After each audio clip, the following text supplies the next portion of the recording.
Hey, yo, what's up? It's your boy, Sir, of the 2020 Podcast LLC. Please say the LLC.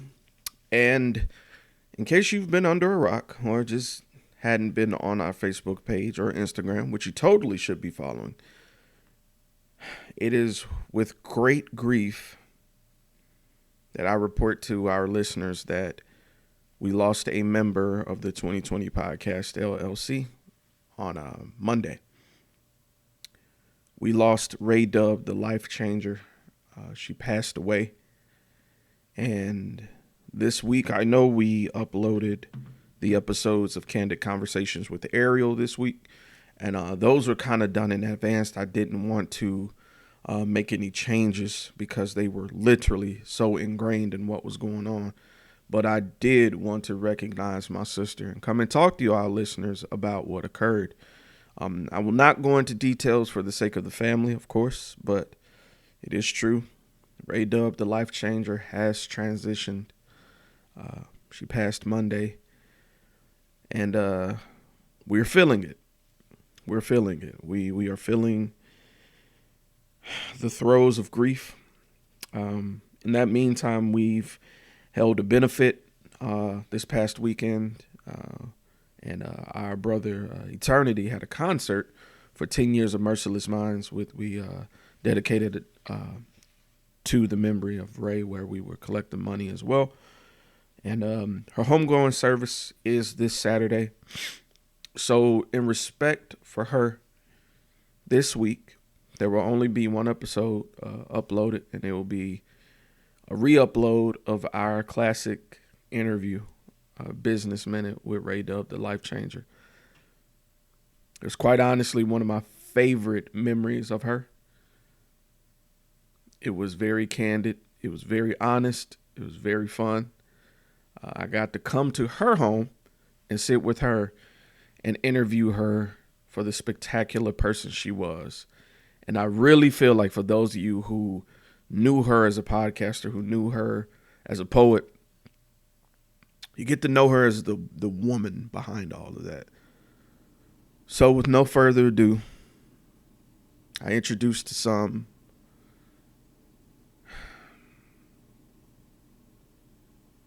And it hurts to say this.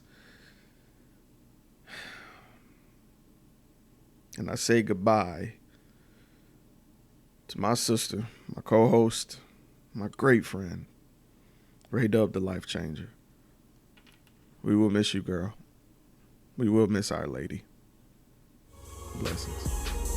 Hoping this time everything is sounding up to par.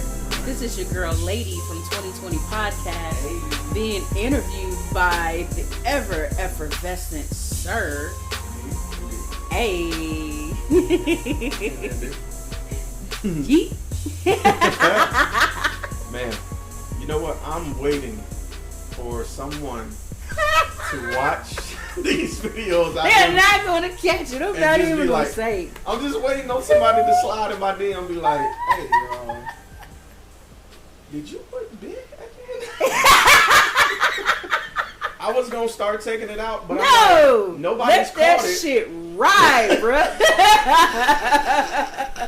Let it ride. I love it. I look forward to seeing it. And when the day you take it out, I'm gonna be like, hey, right, come on, bro, put it back. Man, who said something? It's just little funny stuff like that. It is. You got to have somebody who's really a stickler for details to actually catch something like that. Right. That's the thing. I love it. Man. All right. Let me pull up my shit now. Just like with everybody else, Ray, I'm not just going to start doing it. We're just going to roll into that shit naturally. Well, you already know. I know. God don't make mistakes, man. And it's sad that I question that with my current situation.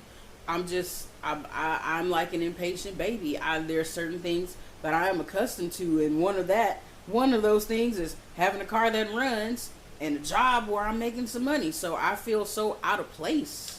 I understand, but I'm gonna sit back if that's all right. Okay. Something I've learned over the past probably 3 months is that, again, I'm finding more of my spiritual side in situations. Because there's two ways you can look at everything. You can look at it as the world beating you up, or you can look at it as God preparing you for something. Yeah. So I feel like when you go through certain things in the span of time that you were going through, I feel like there's a season for everything, right? Right. So just like with harvesting and farmers and stuff, they plant the seed and then they reap the benefits after. Right. I feel like a lot of times when there's too much going on and you're not focused where you should be, God will clear out literally everything. Yes, He and does. be like, get this right, get this right, get this right, then I'll bless you. Because to be honest with you, Ray, no matter what, God has provided in some way, form, or facet and got you to this point. There's no reason why He'd abandon you now. I understand. God does go silent. Woo! And I'm going to tell you why. I just gave this analogy the other day to somebody. God will give you a message through somebody else. I feel like a lot of times we wait for God's voice, and sometimes we'll get it. But a lot of times, you'll go somewhere random, you'll talk to a friend, you'll get a word from God through your friend. Mm-hmm. Or through somebody you don't know, even through a child. I had Right. that happen. When God has already answered you once, whether it been a year ago, a month ago, a day ago, if you keep asking Him the same thing, He's going to do what a parent does. He's going to stop answering you. And now it's on you. Now it's on you to check your faith at that point. Right. Do you really believe in Him like you say you do? Because if you do, you won't keep asking Him for the same thing. He's already told you that He's going to provide for you. It's just that impatientness in us as man. Yes. So when you have those situations, I feel like God is trying to tell you, check your faith because it's running low. Is your faith going to run low every time something doesn't go the way you want it to? When times get hard, are you still going to praise me like you should? Right. Are you still going to give me the props that I should? And He's testing us right now. And that's what I've been feeling, because as soon as you just give it up to Him, and it's like, you know what? That's right. I surrender. I surrender. Yeah. That's when little stuff start to happen. It may not be a big movement, but little things will start to trickle. And that's what I've been running on, like for the longest. Like everything has been happening. Everything. Right. And I don't talk about it a lot, which I really should. But I take pride in the fact that I know who my supplier is. Indeed. You know, it may not come from the source I want it to, but God will still make a way regardless. Right. So just hold on, sis. It's coming, because what happens is, with you being a poet, your spirituality shows through your work. You're already accustomed to speaking on behalf and to those who are voiceless, right? Right. So in this situation, when you do overcome it, and that you hit that lick, now you can write about it and respond. Hey, I was without a job for a minute. Mm-hmm. I didn't know how things was going to work out, but it did. I'm standing here before you, telling you. And I feel like, honestly, God has more for everybody. It's just not that season yet. It's like a chain reaction. It's like, hey, I take care of you, inspire you, you tell the next person. Then Right. they go through it, they experience it, they inspire someone else. Like, that's how testimonies work. And that's why I keep talking about transparency, the importance of it. That's why I do this interview anytime I can. Because y'all don't sometimes see the messages I get from other people. They'll be like, man, I really enjoyed that. Or they'll DM me, man, whoever wrote that was, or you interviewed was on it. Like, I got people from Florida, people in Tennessee, people in Mississippi, people in Cali, Texas, where else? I think the furthest one I had was Michigan. Uh-huh. That was like, I really enjoy y'all. Like, what y'all do and what y'all talk about is hard to talk about. Yeah. The courage it takes to do it is amazing. So I commend you on holding on. Hold on, Ray. It's coming, sis. It's coming. It's coming. Now we got the appreciate shit out the way. Thank you for tuning in to another episode of A Business Minute. I'm your boy, sir. Hey, I need one of them horns. I know, right? But I'm here on location Ooh. with my sister, Ooh. one of my co-hosts, Hey. hostesses, Hey. Power Lines Poetry I'm in the building of Power Lines Poetry. What am I saying? Hey. ReyDub, the motherfucking life changer. I might have to bleep that out on one of them. But I had to do that for you. How you doing, sweetheart? I am wonderful. How are you? I'm great. Thank you for inviting me here. Thank I you know for we had coming to out. reschedule a couple times. Hey, shit happens. I hate to say it like that, but that is quite factual. Very much so. Very much so. So, Ray, we're going to kick this thing off. Okay. To those of you who don't know who Ray is, Ray, could you tell everyone what it is that you do? Okay. Where do I start? All right. First of all, I am, as my lovely co-host Sir mentioned, I am a member of the 2020 podcast gang. Gang. Yes. Hey, I am your girl, lady. I try my best to bring forth content with regards to spoken word.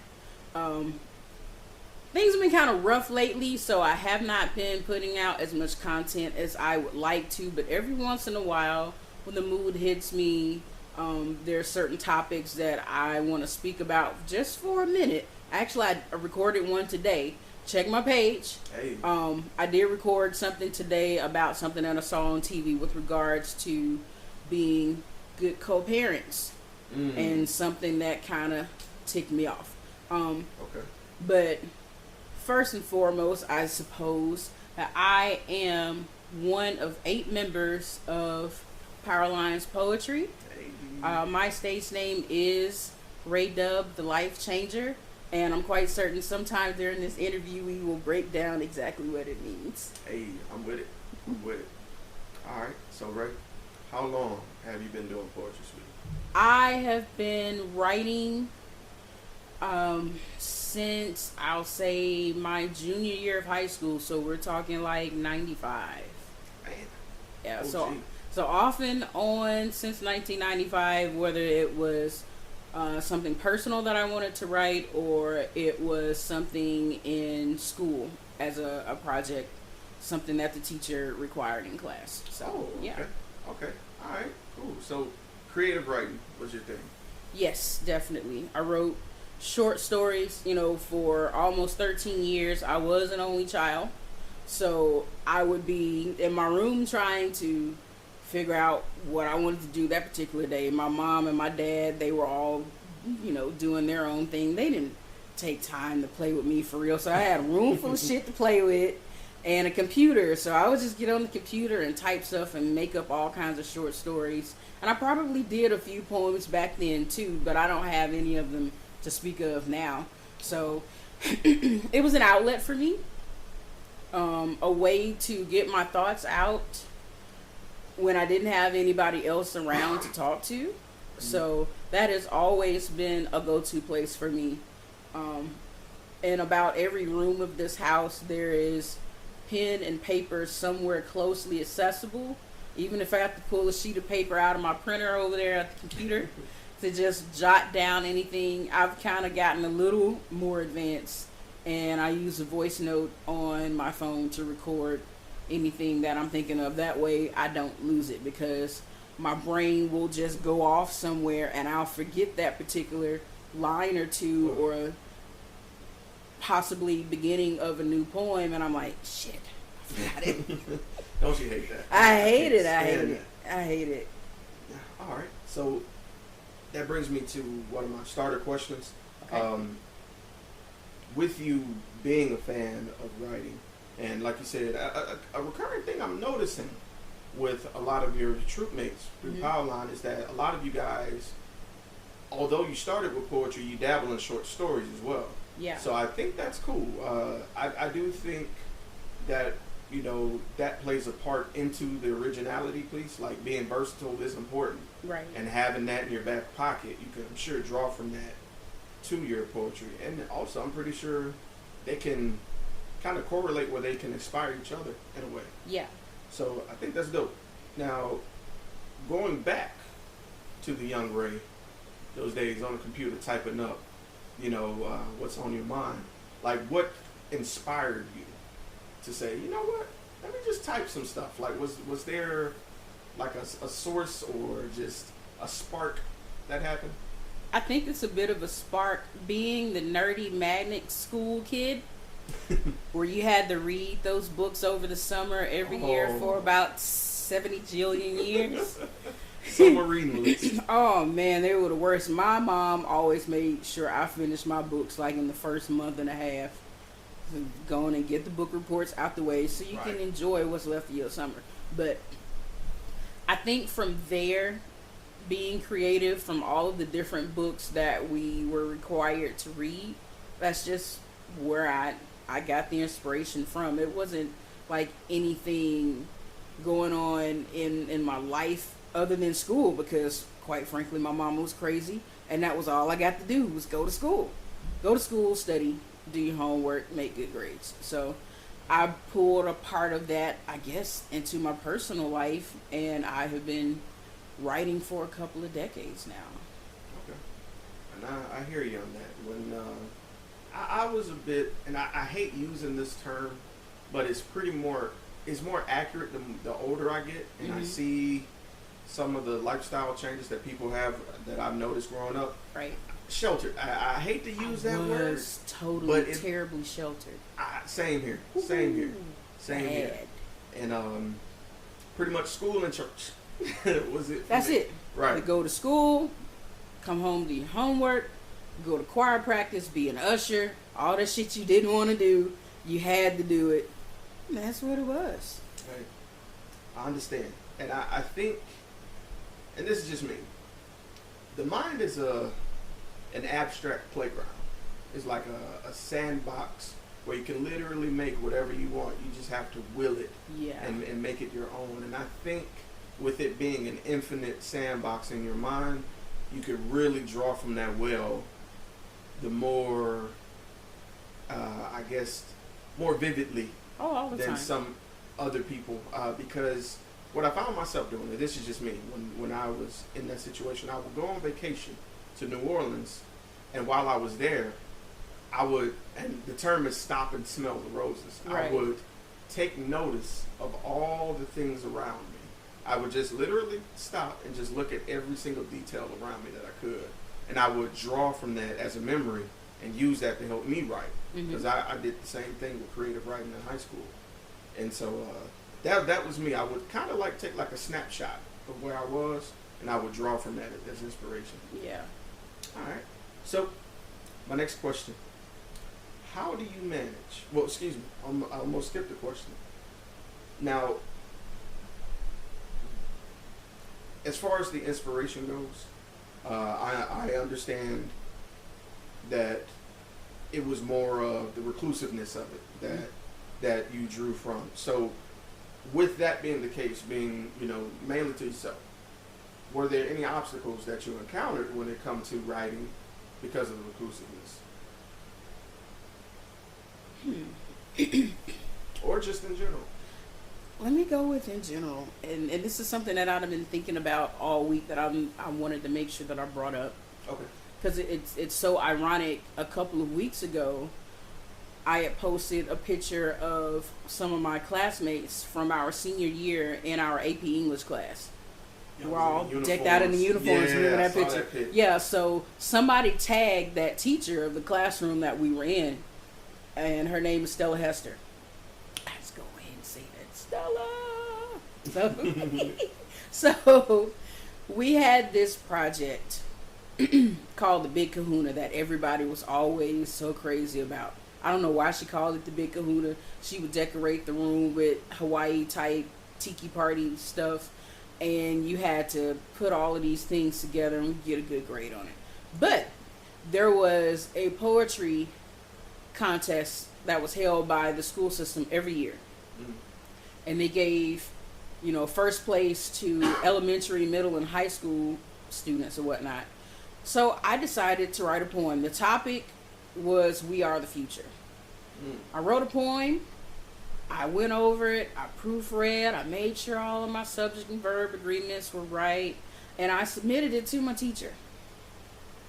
And she looks over everything and she comes back with all of her, critiques. And she says, I need you to change this, this, and that. I don't like the way this flows, and I think it would be better for this competition if you do this and that, and just take it home with you over the weekend and bring it back on Monday with the corrections. So I came home whole weekend long looking at what I wrote versus what she wanted me to change it to. And I was about to make the changes, and I said to myself, you know what? I'm pretty content with where this poem is, right where it is. So I just printed out a whole nother copy because she had written all over my shit. I took it back to school on Monday, and I explained to her that I didn't think those changes were necessary, that this was my work, and I wanted to present it as is. Long story short, guess who won first place in the whole county? She did. Hey. I won. And I always thought, would I have won if I had made the changes that she wanted me to make? Guess they'll never know. We'll never know, because damn it, I won. And so it's so ironic. Somebody tagged her in that picture, and she asked what everybody was doing. And I stick my chest out and start to type. I was like, hey, I'm in a poetry group now. It was hilarious. It was like, the sweetest revenge, right, if I were to use that word. But yeah, there are people who will tell you, I don't like the way you wrote this, or I don't like the way that you say that, and I think you should make this change right here to fit their box. And that was one of the main things that I dealt with when it comes to writing and speaking my truth or my interpretation, which to me, creative writing is what you want. Right. Not necessarily the changes that somebody else wants you to make. You shouldn't use these words. You shouldn't have it sectioned off like this. And then you have to realize, hey, this is my work. And it kind of hurt my feelings. I'm jumping back and forth. They had this banquet dinner. Okay. And they had all of the people from the school board there and camera crews and all of this. And everybody else's teachers were there except her. She decided not to come. And here I am, the only chocolate drop in the room, might I add. And I'm reading my poem, and everybody else is standing around congratulating me and thanking me and asking me where my teacher was. And I was like, I don't think she was feeling too well. But needless to say, I love Miss Hester. I really do. It's just at that moment I felt like I needed to stand up for myself and let my work speak for me. I respect that. I think she did too, in a way. Yeah. Because at some point you have to follow your heart, and when you do that, you're unapologetic. Right. There's nothing wrong with that. Not a thing. I feel that. That resonated with me. All right. So my next question is a little bit different. So this one is about time management. And this is a question that I often say I still haven't figured out. So with poetry and being a part of Power Lines, and heck, even being part of 2020, how do you manage to balance, like, between doing that type of work and your personal life? Quite honestly, it is a part of my personal life. So it's kind of hard for me to say, okay, I'm only going to do poetry stuff like right here and now. My brain is always in creative mode, to where no matter where I am, if I'm thinking of something that I want to put in a piece, I want to stop right there and take care of that, because right. I want to remember that and build upon it and go from there. So this is like my personal life. I love when I have a show to perform and show up for. Just like last Thursday, I woke up with the biggest smile on my face. I wanted to take a nap and I couldn't because I was so excited. Right. And everything was amazing. I hate that you couldn't make it, but it was such, hey, make that money. but it was just such an awesome show. The venue was really nice, and it gives me a rush. It gives me a high. But I shake away all of the nervousness that I have leading up to the point where I walk up to the mic. And it's so funny when people say, "You didn't look nervous." I was like, I play the role. But on the inside, I'm like, oh shit. I don't want to mess up. I don't want to forget any words. So yeah, that's my thing. As far as time management goes, I need to devote more time to memorizing. That is like the thorn in my side, the one thing that I have an issue with. And going back to my open mic days back in 2016, I wasn't memorizing anything. I either had my phone or I had a piece of paper, and I never took the initiative at that point to start memorizing. And then when I got the message stating that you're going to be in Power Lines, not, and I love Ross, not, would you like to join us? It was, hey, you're going to be a Power Lines poet. And I said to myself, I don't think I'm ready, because I do not have anything memorized. And I look at Roz, and I look at Eternity, look at Hayes, I look at Kara, and they're so elegant in their delivery, and their poems are, 2 and 3 minutes long, and they're on point. They got everything covered. And look at me, you try to take my picture at open mic, I'm looking down at a damn sheet of paper. I was like, when and how can I possibly get to that point? And I'll be honest with you, a couple of weeks before our reveal show last year, I said to them, I think y'all made a mistake. I'm not ready for this. I don't memorize anything. And I think maybe you should just give me some more time. Maybe there's somebody else you should select for this group, because it just, I'm not feeling that I'm even anywhere near y'all's level, and I should just stay on open mic. I got cussed out. Okay. Rightfully so, if I may say so. You shut up. I got chewed out, and I know it was all out of love. Right. And here I am now, a year later, doing my best to keep putting out more content and setting up my memorization techniques, which after I finish writing a poem, I will record it on a voice note. I'll print out a copy of it, and I will read along with the poem while I listen to it. Okay. So I hear it twice, and I see it in front of me, and I've got a photographic memory. So sometimes when I am performing, if you see me doing my hands like this, it's because I see the words in front of me. Wow. It's kind of weird, but I've always had that photographic memory, and it comes from road trips and vacations with my mom telling me to read every sign we see when we pass by it. And I still do that internally to this day. We're talking 7 or 8 years old doing this, and things just stand out. I can literally see it in front of me. So that is my technique for memorization. It's just the point of me sitting down long enough to do it.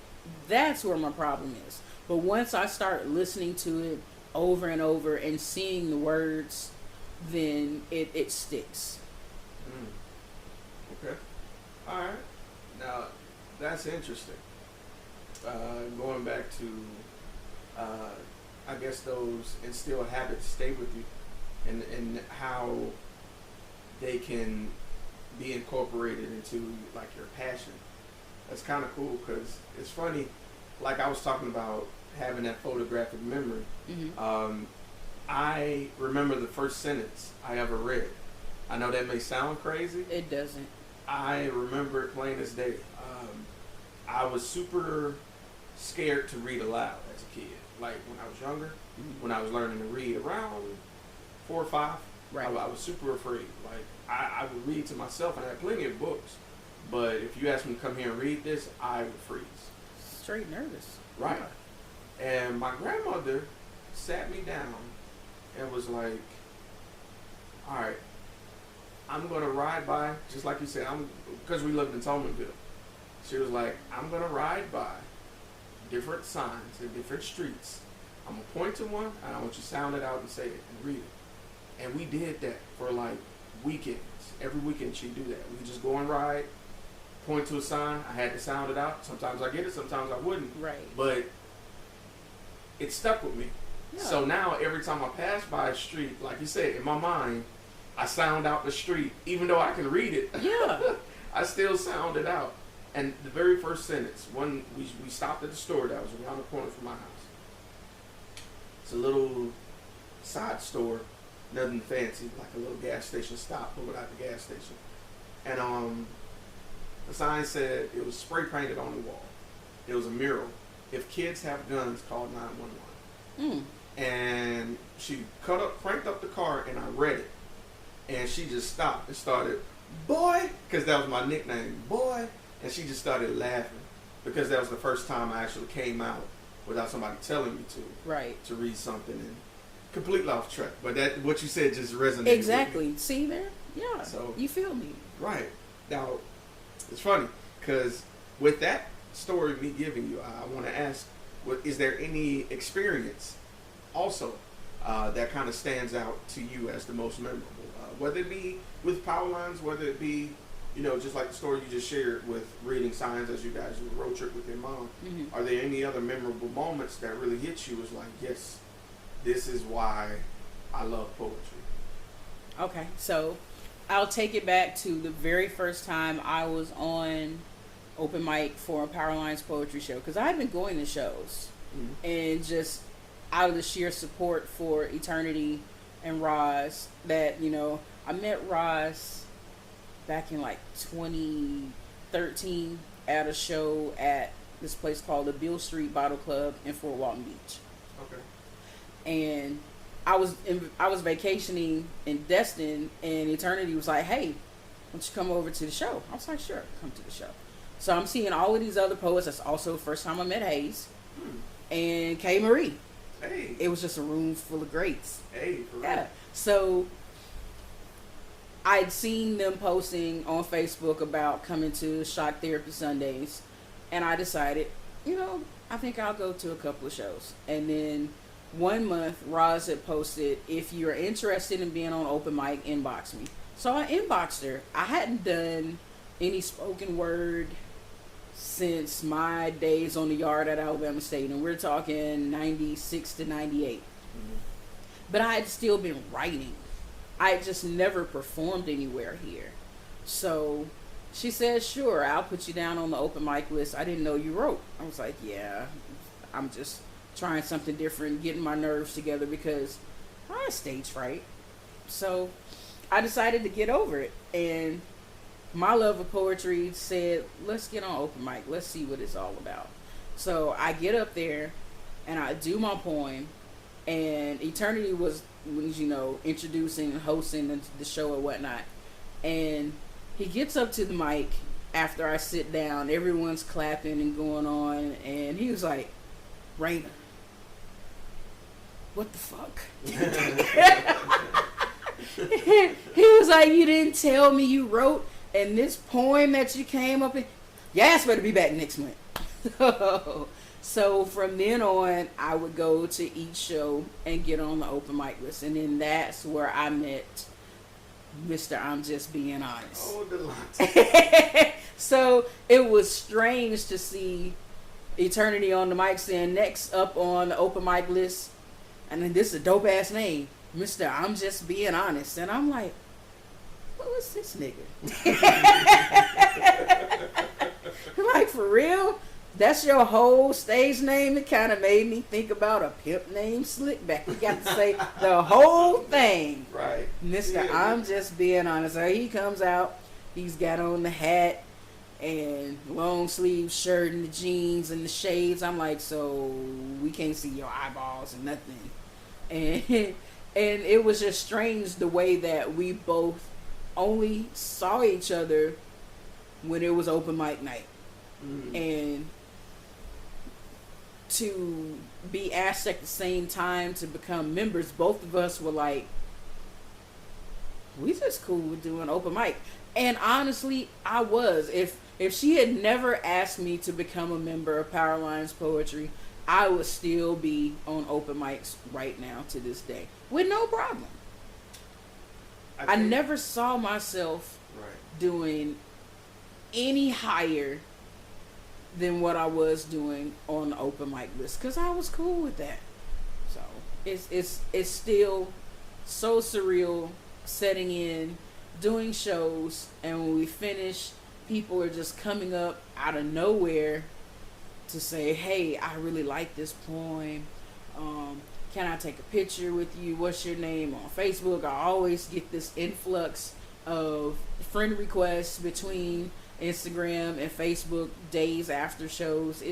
And then Alabama.com being at one of the last shows we did, somebody screenshot me my picture on the website I had no idea about. Right, I see. And man, what? I'm like, these just words. I just get on stage when Ross tell me to, and I just say a poem, and I go sit down, and here I am, immortalized on this news website. So, man, every day that I think about it, it's so unreal. It is. I think it's important to notice that part of the reason you belong to Power Lines is because of how humble you are. I try. And humbleness, I guess, bold enough to tell your story, but humble enough to still see that I can still grow, though. Yeah. That is important. And that's why I think you belong. I think something I keep saying to every member of Power Lines who I meet, and I still have like 3 or 4 more to go. Yeah, it's a whole bunch of us, you know? Is that all of you, as capable as y'all are still amazed at the capacity that you guys have made. Like, that's important, you know, because you guys are award winning.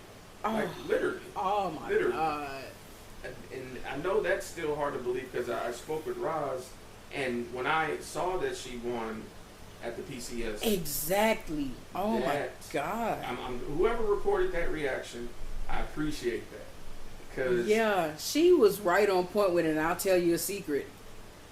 The chick who recorded and I both knew that she'd already won, but we had to sit on it. Because, you know, at the time, I was in Port City Second Liners and on the PCS Honors Committee. So we had a run of show for each award that was being given, and they had in a red line who won. And I didn't mean to see it. It just happened. I was just flipping through to see how the show was going, you know, me being a performer on the show, and then to see that she had won, I was like, crap, can't see it. So the person who recorded knew as well, so that was why she recorded it. But it was the perfect caption. I told you, God, don't make mistakes. Man, I told you not. He be wilding out, you know. Man, God, you know the thing? I'm totally off subject. I think God is a comedian, but I'm gonna come back to that. I'm gonna come back to that off recording, because yeah. I ain't trying to make nobody mad. But, so, with that question and having those memorable moments and reliving those moments where they ask you to be a part of something greater, y'all are like the Avengers of poetry. But you know what? It's so funny you say that. My poetry friend in South Carolina said y'all look like the Justice League. Hilarious. I'm here for all nerd references. All of them. So, on the flip side of that, because for every high there's a low, and every mountain has a valley. Yeah. So, other than, you know, the moments where you felt like, I just didn't feel worthy, you know? Right. Were there any other moments where you felt like you wouldn't be successful with your poetry? And if so, who or what changed your mind?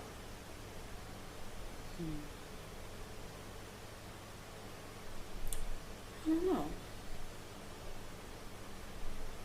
I guess because it's always been such a love of mine. A lot of my poetry would be inspired by lows in my personal life. Okay. And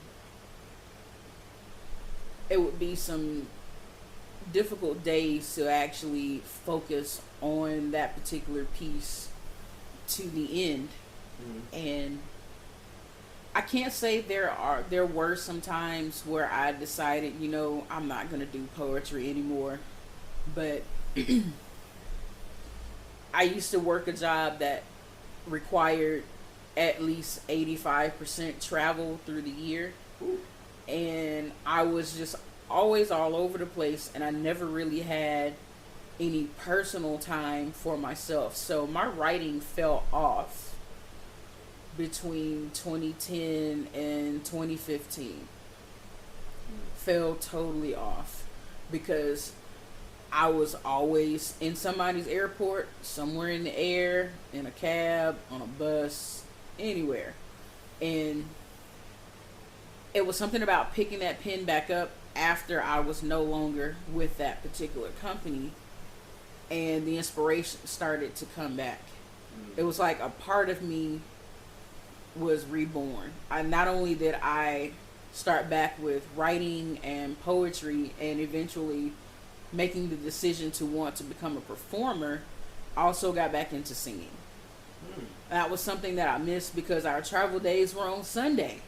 Oh, man. So I would go to rehearsal for the sheer camaraderie of being with my choir members, but they knew that I wasn't going to be there to sing on any given Sunday because most of the times I would either already be out or traveling out early that morning, 5:30, 6 o'clock flights. So I'm glad that I was able to pick that back up. It's sad that a job had to be removed. See how God works. The job had to be removed. Yeah. In order to get back to me and the things that I love and enjoy to do as far as expressing myself, whether it's in song or in words. Yeah, just like we were saying, man, when you're in a position where you have to decide with man or God will let you make that decision a few times, and then he'll shut a door. Right? He'll shut a door. He'll shut a door. He shut quite a few doors, and I'm trying to figure out if he's going to pry open a window for me or something. Something's coming. See, that's the thing. When you're in that position where you're wondering where the next one comes from, you have to think outside the box. It may be a whole new building. It may be a whole new venue. Yeah. It could be a change that you can't even fathom, because a creative mind, God, well, I'm not even going to say a creative mind. God is the creative mind. True. So he can make ways that you won't see coming from far. So, like I was telling you earlier, sis, just hold on. Indeed. All right? So now, my next question, I call this the long-term one. So, where would you like to see yourself in poetry in the next 1 year, 3 years, and then 10 years? Within the next year, I really want to be on top of my memorization game. Okay. And focus game. I think my problem more is with focus than it is with memorizing, because once I get myself to allot the time to memorize, in a week I've got it down and I'm walking around the house rehearsing it. It's so strange. This time last year when I was trying to remember a piece, I was baking a cake and I put the poem right next to the paper for baking the cake. And if you go in my kitchen right now, you'll see on the cabinet, on the shelf, the cake recipe here and the poem here. I've never taken it down. One, because I like making that margarita cake. Hey, you know about that cake? I know that cake. Yes. And every time that I make that cake, I look at that poem as if I'm trying to memorize it. So next time I make that cake, I'm going to put up a different poem and go from there. So, yeah, I try to find some kind of technique that is really going to make me say, yeah, I'm going to focus on this right now and nothing else, because we've got to get this done. Stop procrastinating, stop bullshitting, and come on and get this stuff done, because we got shows coming up and you need to be prepared. So that is my 1 year goal, to maximize my memorization game and my focus game. In 3 years, I hope that I have a chance to record something. If I were to get some of my favorite pieces together and compile an album, that would be nice, especially set to music. I would more than likely like to do the vocals myself if I have any. Yeah, that's something that I would definitely love to do. And more shows, quite possibly getting into slam poetry as well. Okay. That takes a lot of dedication, as far as keeping it down to a certain time limit. Also allotting time for the crowd to react to something that you've just said. You've got to get it in that particular time frame or you're penalized for it. So in my 3 year thing, that's something else that I would hopefully like to be on that level, which of course memorization skills and more writing classes. And we've had some writing sessions lately. Hopefully we can have some more of those as well as a group to help each other out, Right. to crank out some new pieces. Also to have, and it's so strange, somebody hit me up like a week before their wedding asking if they knew of somebody that could do a poem for a wedding. I was like, bruh, why you wait a whole week? Right. You know how long it takes somebody to write something and memorize it and rehearse it and be confident enough to be at something as huge as a wedding. Right. So I want to get to the point where if someone asks me to perform for something, that I have all of these different pieces in a can, basically. Some for a wedding, some for a funeral, something for a graduation, any kind of topic that I can use generically and make small modifications to suit that particular person. That's something that I would also love to do within the next 3 years. For my 10-year goal, I would love for us to be traveling internationally as a group and performing and making all the money in the world.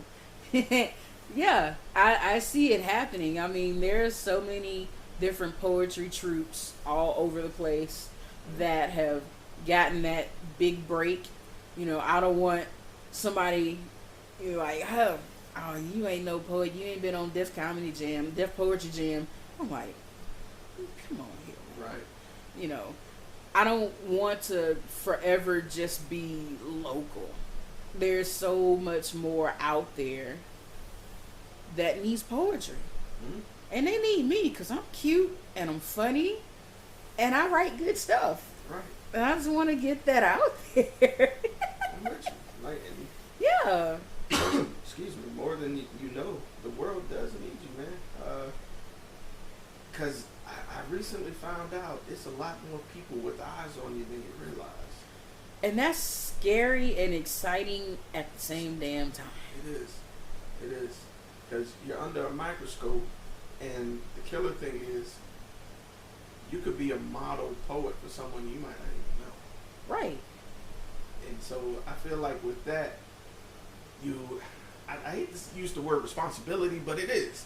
You have the responsibility. You're obligated to share that with the world now. If someone's connected with you and your audience is the world, then you're bound to, be that release for the world. Because I was listening to a podcast the other day, and a gentleman who's a comedian, I follow a lot of comedians, because I think comedy and spoken word are really hand in hand. They are.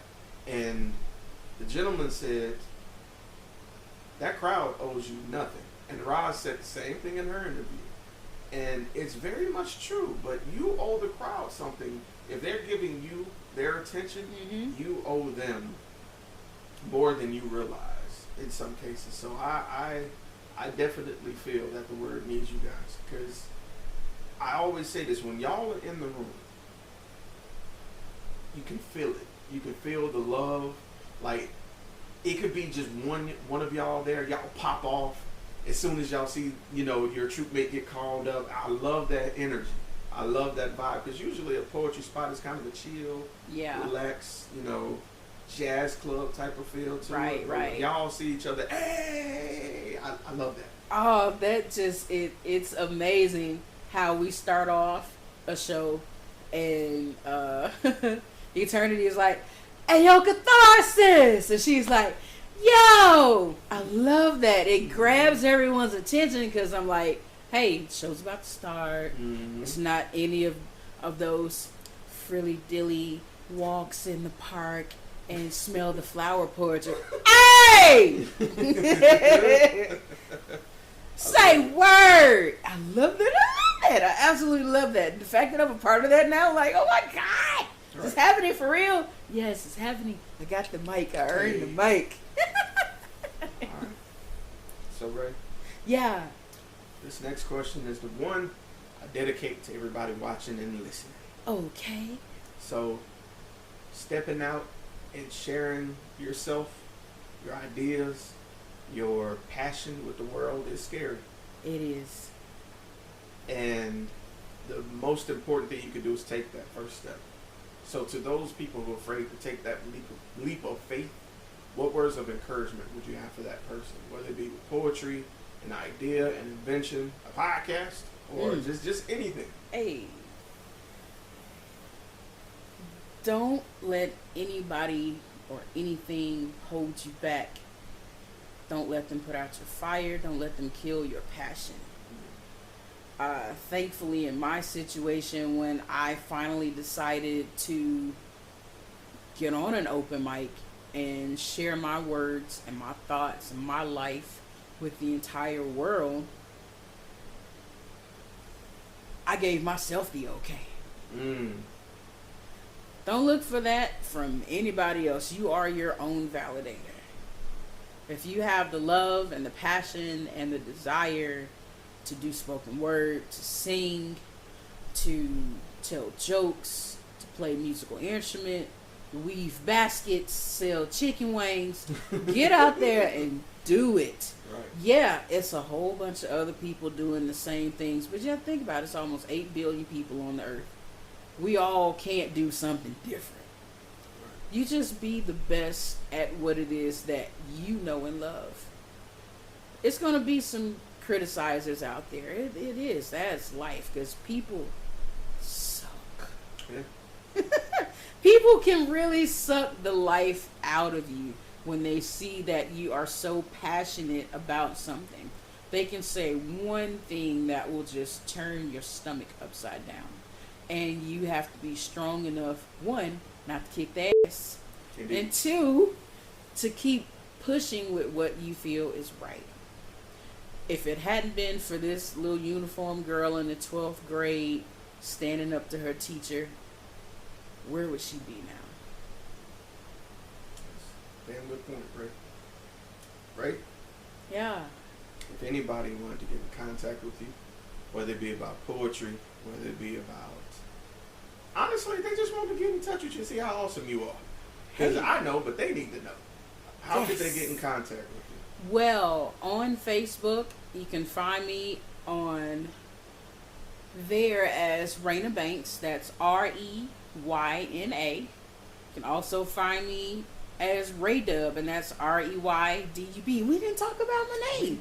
We gotta bring. We'll get back to that. Yeah. So I'm on Facebook as Reyna Banks and ReyDub Banks, because Facebook jail is a mother. So that's why I got 2 accounts. You can find me.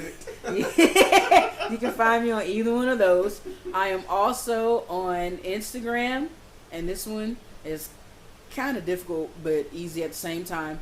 It is my stage name, ReyDub the Life Changer. That's THA. ReyDub the Life Changer. In the middle of 19 and 78.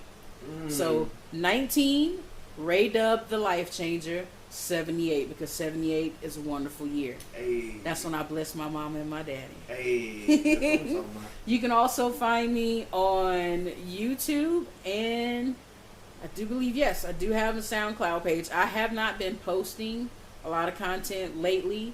I'm going to try my best. That is apparently in my between 1 and 3 year goals to put some recorded content on my SoundCloud page. I do have some poems out via 2020 podcast on SoundCloud and YouTube. You can also find out more about me on www.powerlinespoetry.com. All of our bios are listed.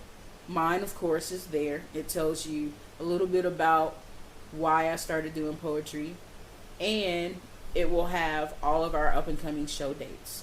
So those are the ways that you can get in touch with me. I don't give out my phone number very often unless we real cool. So you sneak in the DMs. I don't know. I got enough of that now. But feel free, if you ain't on that BS, you can holler at a girl. I'm real cool. I don't bite. I don't fight. I'm too cute to fight. How? I'm just cute. So holler at me. I'm real approachable. Indeed. Don't look at the face, because sometimes I might have a little resting bitch face, but it's probably because I'm thinking about something, probably thinking about a poem. But always feel comfortable enough to just step up and have a little chat with me. All right. And so, with that, Ray, I appreciate you. Thank you, sir. I've been wanting to get this one in for a minute. Yes. And I got it. So Yes. I know it's going to be a hit. So, One more thing. Go ahead. One more thing. The name, the stage name. Oh, yeah. Yeah. So it's strange. The months leading up to becoming a Powerlines poet, Roz was like, I need a bio from you. Try to figure out what your stage name is going to be. Because we basically, I'll call it a rush.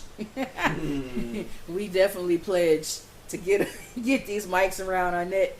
There were some times where I was like, okay, all right, Roz, I got you. I'll start working on this. We'll figure this out. And the preparation for actually being on stage and dealing with either being heckled or ignored or talked over, that in itself was funny, because we were saying the poems that we were doing, and they were acting like people in the audience. Between eternity, evil ass. Hey, I told you I'm down at the club. I'm like, is it really going to be like this? It's really like that. Case in point, last Thursday, there were people just talking so loud. The DJ stopped in the middle of one of our poems and said, hey, we told y'all to respect the mic. Right. These people are trying to deliver their craft. You wouldn't want somebody to do this to you. So I'm glad they prepared us for that, because it really does happen, and a lot worse than what they were playing it off as. You would just not believe. There's some people that are just not Home train. like that, and just not used to the proper behavior for a poetry show. That's true. So the name, I'll say the first part, ReyDub, is what I used to call my Volkswagen Jetta. First 3 letters of my name, and dub from VW. Makes sense. So that's where I came up with ReyDub. So I started actually using it for myself and the car. And the life changer part, try to keep this PG-13. Yeah, I had a conversation with somebody where I told them that I changed lives. Hey. So I put the two together because I was trying to come up with something different, but that particular name kept coming back around to me, and I was like, you know what? I'm going to stop fighting this shit. Own it. This is my stage name, ReyDub, the Life Changer. And yes, you got to say the whole thing. I love it. I love it. How you brought it back around. Yes. Yes, and that's another reason why I think I should be a comedian, because I bring shit back around. And if you're paying attention, you'll understand where it came from, so we can laugh all over again. Yes. I love it. I'm here for all of it. All of it. Well, Ray, thank you. Like I said, I'm always excited about these. You don't understand. Like, I prepare my day for these interviews. Like, I do a checklist of equipment, of course. Yeah. And I make sure I have my questions. I make sure I'm hydrated so my voice can be projected pretty well. And I just, these make my day because I go back. And when I edit these, I kid you not, I listen back to the interview probably, I upload them within usually a week and a half. I probably watch and listen probably a good 50 to 100 times. And that is because you are passionate about what you do. If you didn't care so much, you would just throw any old piece of shit out. You'd be like, 2020 podcast, watch it, yeet, and be done. But no, you love this. This is your baby. And I am so thankful for you, not only for creating this platform, but asking little old me to be a part of it too. That speaks volumes. It's just, last year was an amazing year to be asked to join stuff, and I absolutely loved it. Right. I remember when we met, and just the when we was at the Sears time. Yeah. And just sitting down, because I'm like, oh man, I hope the chemistry's on point. And Ray, you came in now as R-rated as you are. And I was like, I love this girl. And I appreciate you guys for letting me do this, because without interviewing you guys, I don't feel that play on words catharsis that I feel. True. And I appreciate you all. In any facet I can do this, I'm always happy to do so, because I think you guys are amazing. You guys are the superheroes of Mobile. Thank all of you. Because you guys validate me and make me feel like just being normal sucks. It does. I tried for like 3.5 minutes. That shit was dead whack. Whack being normal. Ooh, man, I can't. So with that, I'm gonna stop this here. Thank you again, Ray. Thank you. To those of you listening, all the links and her information will be in the description box. If you're on YouTube, just drop down, it's right below her. And knowing me, I probably did a graphic already of all the information on the interview. Right. And that's it, man. I appreciate y'all. It's been 2020. I'm going home. That's it, Ray.